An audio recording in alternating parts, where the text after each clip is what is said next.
Les amis, j'espère que vous allez tous bien. On se retrouve aujourd'hui avec une nouvelle vidéo d'actualité. On va parler de Cristiano Ronaldo, on va parler de Kylian Mbappé, du PSG, de Xavi Alonso. Bref, on va faire un petit peu le tour de l'actualité. Avant de commencer la vidéo, les amis, je tiens à remercier tous les nouveaux abonnés. J'avais pris à peu près 100 abonnés en à peu près une semaine. Donc c'est absolument énorme. Merci la famille, ça fait très plaisir. Pour ceux qui ne sont pas abonnés, abonnez-vous, activez la cloche de notification. Et voilà, bref. On commence tout de suite les amis avec l'actualité et je vous laisse avec Berendir. Berendir, fais-nous un résumé de tous les articles que je vais te donner. Merci. On commence tout de suite l'actu avec Luis Enrique qui a choisi un 11 ambitieux pour affronter l'Inter Miami en 8e de finale de la Coupe du Monde des clubs avec deux surprises notables. Kvicha Kvaratskhelia débutera en avant-centre, une position inhabituelle pour lui tandis que Gonzalo Ramos et Ousmane Dembélé sont laissés sur le banc. L'attaque sera complétée par Bradley Barcola et Désiré Doué tandis que le milieu et la défense restent inchangés par rapport à la finale de Ligue des Champions.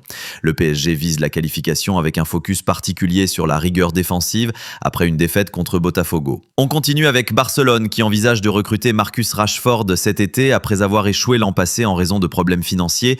Le club attend le départ probable de Pau Victor pour libérer de l'espace salarial avant de relancer les négociations. Rashford semble prêt à attendre jusqu'à la fin du mercato en septembre et est disposé à réduire son salaire pour faciliter le transfert.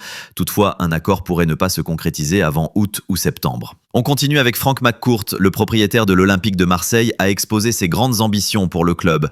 Après une saison positive, il a réaffirmé son engagement en investissant 750 millions de dollars dans le club et a souligné la stabilité retrouvée de l'OM malgré un environnement difficile. Son objectif principal est la qualification systématique du club pour la Ligue des Champions avec des exigences élevées sur le plan sportif, notamment en renforçant aussi l'équipe féminine. McCourt a clairement indiqué que tout résultat inférieur à cette qualification serait un échec. Parlons maintenant de Xabi Alonso qui a pris la tête du Real Madrid en mai avec un contrat de 3 ans, remplaçant Carlo Ancelotti. Son premier défi est de mener l'équipe le plus loin possible dans la compétition après une saison sans trophée en 2024-25.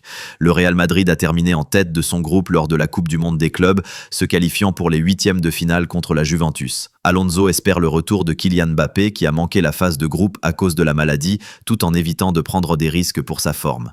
Un défi majeur pour Alonso est de faire coexister Mbappé et Vinicius Junior, deux joueurs au style de jeu différent, ce qui pourrait être déterminant pour sa première saison. Et on termine l'actu du jour avec Cristiano Ronaldo qui a expliqué qu'il avait refusé plusieurs offres de clubs participant à la Coupe du Monde des clubs de la FIFA pour se concentrer sur sa préparation physique et passer du temps avec sa famille. Il a signé un nouveau contrat de 2 ans avec Al Nassr où il continuera à jouer jusqu'à ses 42 ans.